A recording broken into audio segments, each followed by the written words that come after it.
Hello friends, आप सभी का स्वागत है आपके अपने YouTube channel GK tricks with Sadiq में। तो दोस्तों, मिशन ग्रुप डी की इस सीरीज़ को हम आगे बढ़ाते हुए आज हम लेकर आए आपके लिए तीसरी क्लास। जी हाँ फ्रेंड्स, जनरल साइंस की जो है स्पेशल क्लास होने वाली है। इसमें हम 10 क्वेश्चन जो है 10 क्वेश्चन के बारे में डिस्कशन करेंगे, जिसके जो कि बहुत ही इंपॉर्टेंट क्वेश्चन होने वाले हैं। इसका जो है हम आपको विथ एक्सप्लेनेशन देंगे, टिप्स एंड ट्रिक्स अगर लगती है तो हम आपको टिप्स एंड ट्रिक्स भी बताएंगे। तो दोस्तों, इस बार ग्रुप डी पर बिल्कुल दोस्तों सीज़न जो हमारा मिशन ग्रुप डी की जो सीरीज़ हमने स्टार्ट की थी उसकी पहली और दूसरी क्लास हो चुकी है। यदि आपने पहली और दूसरी क्लास नहीं देखी है, जो बेसिक क्वेश्चन थे वो नहीं देखी है, तो आप जो है हमारे वीडियो के डिस्क्रिप्शन बॉक्स में पहली और दूसरी जो वीडियो बनी थी उसकी लिंक मैं आपको डिस्क्रिप्शन बॉक्स में दे दूँगा। आप वहाँ से उसको डाउनलोड करके देख सकते हो, या फिर डायरेक्ट भी अपने यूट्यूब चैनल पर जो है जा कर के उसे डायरेक्ट देख सकते हैं। तो चलिए दोस्तों, हम वीडियो को शुरू करते हैं। इससे पहले जो चैनल पर नए प्लीज़ चैनल को सब्सक्राइब जरूर कीजिएगा, बेल आइकन जरूर दबाएगा रेलवे भर्ती बोर्ड की पल पल के अपडेट्स के लिए। तो चलिए दोस्तों, हम वीडियो को शुरू करते हैं।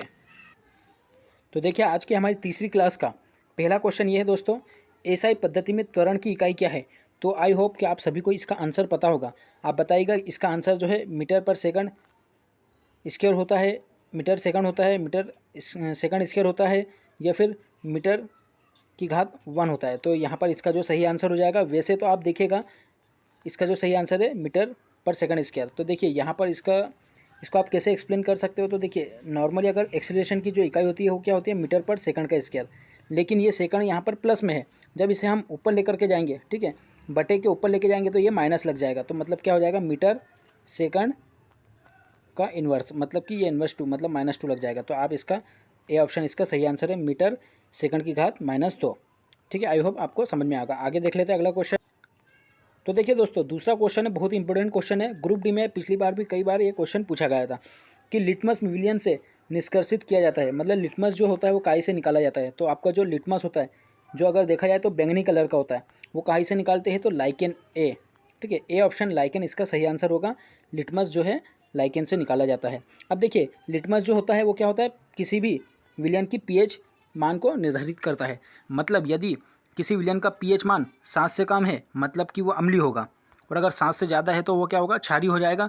और अगर उसकी किसी विलयन की पीएच मान, अगर जैसे वर्षा का जल, अगर उसकी विलयन जो है 7 है, जो वर्षा का जल होता है, मतलब वो सबसे शुद्ध रूप में माना जाता है, तो उसका जो है विलयन जो है 7 होता है। मतलब कि जो शुद्ध जल जो होता है उसका pH 1 जो है 7 होता है। अब यहीं पर एक पॉइंट मैं आपको बता देता हूँ कि इसको आप कैसे याद रख सकते हैं कि कौन सा अम्लीय और कौन सा क्षारीय है। तो देखिए, ABR याद रखिएगा।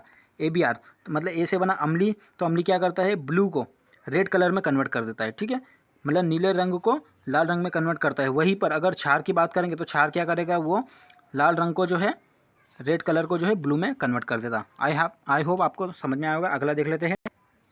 तीसरा क्वेश्चन है, मुक्त रूप से गिरने के दौरान किसी भी पिंड की जो किस स्थिति में होता है। तो मतलब जो कोई पिंड होता है, अगर मुक्त रूप से अगर गिर रहा है, ठीक है, तो उसमें वो किस स्थिति में होता है। तो इसका जो सही आंसर हो जाएगा भारहीनता। वो जो पिंड आपको दिखाई देगा उसका जो भारहीनता, ठीक है, मतलब वेटलेस शो होगा। आगे बढ़ते हैं।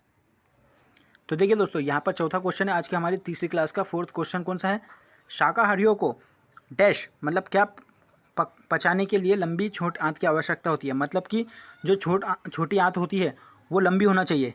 ठीक है, शाकाहारियों के अंदर छोटी आंत जो है वो लंबी होना चाहिए, किसको पचाने के लिए। तो इसका जो सही आंसर हो जाएगा ऑप्शन ए, सेल्यूलोज। सेल्यूलोज को पचाने के लिए जो है शाकाहारियों को के अंदर जो है छोटी आंत होती है उसे लंबी होनी चाहिए, मतलब कि वो लंबी होनी चाहिए। अब देखिए, जो शैवालों की जो ध्यान रखिएगा, जो शैवालों की जो कोशिका भित्ति पाई जाती है तो वो सेल्यूलोज से बनी होती है। किससे बनी होती है, तो सेल्यूलोज से। और अगर कवकों की बात करें कि कवकों की कोशिका भित्ति काय की बनी होती है, तो काइटिन से। क से कवक, क से काइटिन, स से शैवाल, स से सेल्यूलोज। ऐसा आप इसको याद रख सकते हैं। तो यहाँ पर आपने समझ लिया होगा कि शाकाहारी जितने भी होते हैं जीव जंतु वगैरह, उनको अगर सेल्यूलोज को पचाना है तो उनकी जो छोटी आंत होनी चाहिए वो लंबी होना चाहिए, बहुत ही लंबी होना चाहिए। आई होप आपको समझ में आएगा। अगला देख लेते हैं। अब यहाँ पर अगला क्वेश्चन है दोस्तों, पांचवा क्वेश्चन, अवतल लेंस की नाभि लंबाई कैसी होती है। तो अवतल लेंस उत्तल लेंस से भी कई सारे क्वेश्चन पूछ लिए जाते हैं, और कभी कभी इसके जो है न्यूमेरिकल भी पूछ लिए जाते हैं। तो न्यूमेरिकल जो है अगली कुछ वीडियो में आपको हम जो है अवतल लेंस उत्तल लेंस के न्यूमेरिकल कंपलसरी करवा देंगे। तो देखिए, क्वेश्चन क्या बोलते हैं, अवतल लेंस की नाभि की लंबाई कैसी होती है। तो जो अवतल लेंस की जो नाभि की लंबाई होती है वो उसका आंसर जो होगा ऑप्शन बी, उसकी जो नाभि की लंबाई होती है किसी ऋणात्मक। तो देखिए, इसको आप लॉजिकली कैसे याद रख सकते हैं कि अवतल लेंस की बात करेंगे तो अवतल लेंस मतलब कि एक मान के चलिए दो आदमी हैं, ए और बी। ठीक है, इसको कैसे याद रखेगा आपको मैं थोड़ा लॉजिक बता रहा हूँ ताकि आपको याद रहे कि अवतल लेंस की जो नाभि की लंबाई कैसी होती है, ऋणात्मक। तो देखिए ए और बीच की दूरी मान के चलिए कुछ मीटर है, ठीक है, मान के चलिए 100 मीटर की दूरी है। तो ये जो है अवतल लेंस मतलब ये ऋणात्मक कब होगी, जब ये एक दूसरे के पास में आएंगे।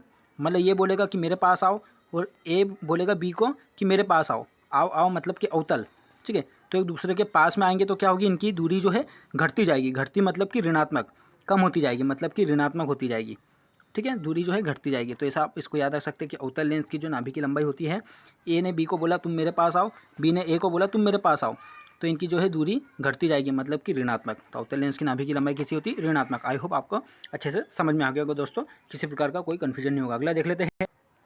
देखिए ये अच्छा क्वेश्चन है, थोड़ा इसको आप एनालॉजी के हिसाब से भी देख सकते हैं या फिर इसको आप बोल सकते हैं रीजनिंग टाइप क्वेश्चन भी। तो देखिए निम्न में से किस में ऑप्टिकल लेंस नहीं होता है। तो देखिए टेलीस्कोप में होता है, इसकी खोज गैलीलियो ने की थी। पेरिस्कोप में भी होता है, पेरिस्कोप का उपयोग जो है पनडुब्बियों में किया जाता है, मतलब कि पनडुब्बी से बाहर का हिस्सा देखने के लिए। उसके बाद माइक्रोस्कोप, बहुत ही मतलब माइक्रो जो सूक्ष्म पदार्थ होते हैं या सूक्ष्म जीव होते हैं उनको देखने के लिए यूज़ किया जाता है। इसकी जो है खोज जो है, इसका आविष्कार जो है जेड जॉनसन ने किया था। किसने किया था, जॉनसन ने किया था। उसके बाद स्टेथोस्कोप, स्टेथोस्कोप क्या होता है, ये जो है डॉक्टर द्वारा किसी भी मरीज की हृदय की धड़कन वगैरह सुनने में काम यूज़ होता है, ठीक है, उपयोग होता है। इसलिए आप याद रखिए कि ऑप्टिकल लेंस किस किस में होता है, टेलीस्कोप में होता है, पेरिस्कोप में होता है, माइक्रोस्कोप में भी होता है, लेकिन स्टेथोस्कोप में कोई भी लेंस वगैरह नहीं होता। इसलिए जो है ऑप्टिकल लेंस किस में नहीं पाया जाता, तो स्टेथोस्कोप में, क्योंकि ये जो हृदय की गति सुनने के काम में आता है। आगे बढ़ते हैं। आज का हमारा इस क्लास का 7वां क्वेश्चन है, प्रकाश सबसे अधिक गति से किस में यात्रा करता है। ये पिछली बार ग्रुप डी में पूछा गया क्वेश्चन है, 2-3 शिफ्ट में इसको पूछा गया था। तो प्रकाश जो सबसे अधिक गति से यात्रा करता है तो वो है ऑप्शन बी, निर्वात में, ठीक है। आप देख सकते हैं कि जब सूर्य से जब प्रकाश आता है पृथ्वी पर, ठीक है, सूर्य से जब पृथ्वी पर आता है तो यह बीच में जो है निर्वात वैक्यूम एरिया, बहुत मतलब लंबी दूरी से प्रकाश को तय करनी पड़ती है पृथ्वी तक पहुँचने में। तो मतलब बीच में क्या हिस्सा है, तो ये है जो है वैक्यूम है, मतलब कि निर्वात है। तो प्रकाश सबसे अधिक गति से किस में यात्रा कर सकता है, तो निर्वात में। आई होप आपको समझ में आ गया होगा। देखिए अगला हमारा क्वेश्चन है दोस्तों, 8वां क्वेश्चन, 20 सेंटीमीटर की वक्रता त्रिज्या वाले एक अवतल दर्पण की फोकस दूरी क्या होगी। तो देखिए इसकी डेफिनेशन है, ठीक है, क्या पूछ रहा है वो, 20 सेंटीमीटर की वक्रता त्रिज्या वाले एक अवतल दर्पण की फोकस दूरी क्या होगी। इसके डेफिनेशन में ही, इसकी परिभाषा में ही इसका आंसर छुपा है। तो मैं आपको डेफिनेशन बता देता हूँ।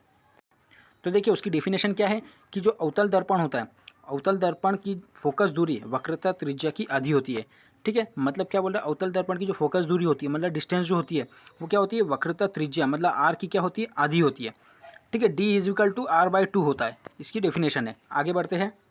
तो देखिए हमने इसका डेफिनेशन में क्या पढ़ा है कि D बराबर क्या होता है, R/2। अब इसको आप रिलेट कीजिए। तो 20 सेंटीमीटर की वक्रता त्रिज्या है, मतलब आर की जगह आप 20 रखिए, ठीक है।